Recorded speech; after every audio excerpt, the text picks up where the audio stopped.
I've been concealed carrying and training with a handgun for 10 years now, and I've made a lot of mistakes along the way. And if I were starting my concealed carry journey over and I had to build an everyday carry setup from scratch, here's where I would start.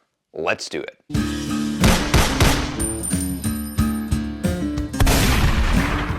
What is up, guys, and welcome back to Modern Protector, where we talk about the skills, the tools, and the mindset that you need to protect yourself and your family. Don't forget to like and subscribe and hit that notification bell so that we can get this content past the algorithm. All right, let's talk about the best simple everyday carry setup. And be sure to stick around to the end because the last one might surprise you. The EDC tool that I would start with is POM Pepper Spray. Now, I know what you're thinking. I came here to talk about guns. If I'm carrying a gun every day, then why would I need pepper spray? Because a handgun is for stopping a deadly threat. And believe it or not, most threats are not deadly threats. And legally, you cannot use a deadly weapon when your life is not at risk. Pepper spray, on the other hand, is the perfect tool when a harsh word just isn't enough and a gun is way too much. It's like a really painful eye poke from a distance. Pepper spray the man who's expressing his opinion under the First Amendment!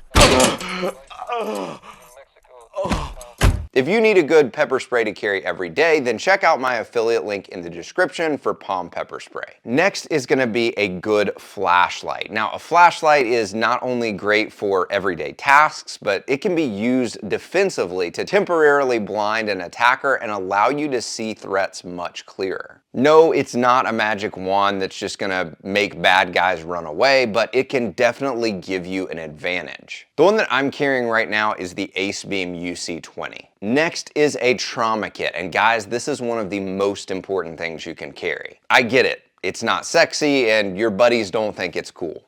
Whatever, but it could save your life or the life of someone else. Think about it this way, if you're ever in a gunfight, even if you win, you still may end up getting hit in the process, and your gun will not actually help you stop your own bleeding. Just absolutely blood all over the place. Or you could witness a car crash, a hiking accident, a dog attack, all of which happen all the time, and a trauma kit is the only thing that can help. The one that I keep in my car everywhere I go is from Mountain Man Medical. I'll put my affiliate link for the Yellowstone Trauma Kit in the description down below. We're getting to the gun, I promise. Next is a solid gun belt. Now, this will depend on what type of clothing that you usually wear every day. Do you usually wear jeans, dress pants, cargo shorts, or something that always has belt loops? The people who rub it in our faces that they have the energy and the willpower to put on pants every day. Or do you usually wear basketball shorts, joggers, or sweatpants? If you typically have belt loops, then something like this Agitech Defense gun belt works great. It's flexible and it has some stretch where it matters, but it's stiff and rigid where you need it to be, which is where you carry your gun. If you need to carry without belt loops, then I suggest something like the Concealment Labs liner. This belt goes under your pants or shorts so that you can literally carry in anything. It's also really thin and flexible where it needs to be, but it's got this stiff front piece that really helps conceal your gun well no matter what you wear. All right, the gun and holster setup. Before we get to that, if you are new to concealed carry and you feel like you don't know what you're doing, realize that you're not alone. When I first started carrying, I knew nothing. I had so many questions. I created the Concealed Carry Starter Kit to answer these questions. The Concealed Carry Starter Kit is a short, practical guide that walks you through how to set up your carry gear the right way. So it's safe, it's comfortable, and it actually prepares you for self-defense encounters. It basically helps you learn from my mistakes and start off the right way. If you want to carry comfortably and actually be ready to protect yourself, then check it out down below. All right, the gun and holster setup. Now this may sound crazy, but you may want to start with the holster. The reason I say this is because if you start off buying a super obscure, uncommon, really niche pistol with a weapons mounted light that no one has heard of, then you're gonna spend the next decade complaining about how no holster company makes a holster for your gun. That's because you're weird and you carry a weird gun. Sorry.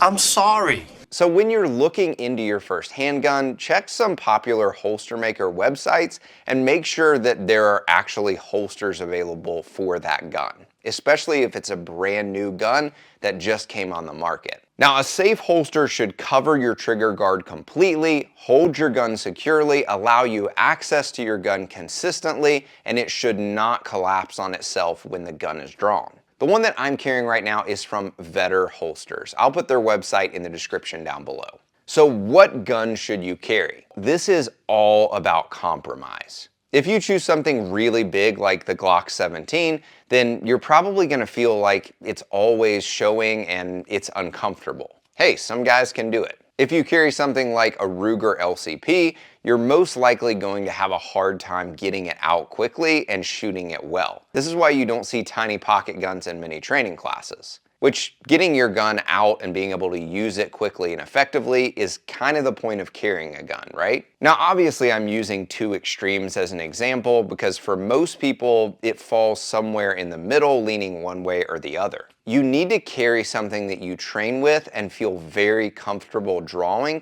and shooting well under time pressure. For most people, the happy medium is going to be a 9mm that you can get a solid grip on, but is still small enough that you're going to carry it every day. For you, that may be something like this Glock 19, which I carried every day for almost 8 years, or it may be something on the much smaller side like the new Smith & Wesson Bodyguard. Or it may be something in the middle like this Smith & Wesson Shield Plus Carry Comp. Here is my expert advice on choosing the right carry gun for you. It really doesn't matter what I think. It depends on your performance with that gun. The best advice that I can give you is to just start with a quality handgun that you can grip well and take a class with it. And through that class, you'll find out if it works well for you. And if not, then you'll find guys who are carrying guns that work really well for them and can give pretty good advice. Concealed carry is not just about carrying the right gun. It's about covering all your bases to be a modern protector. If you gained value from this video, then don't forget to like and subscribe down below.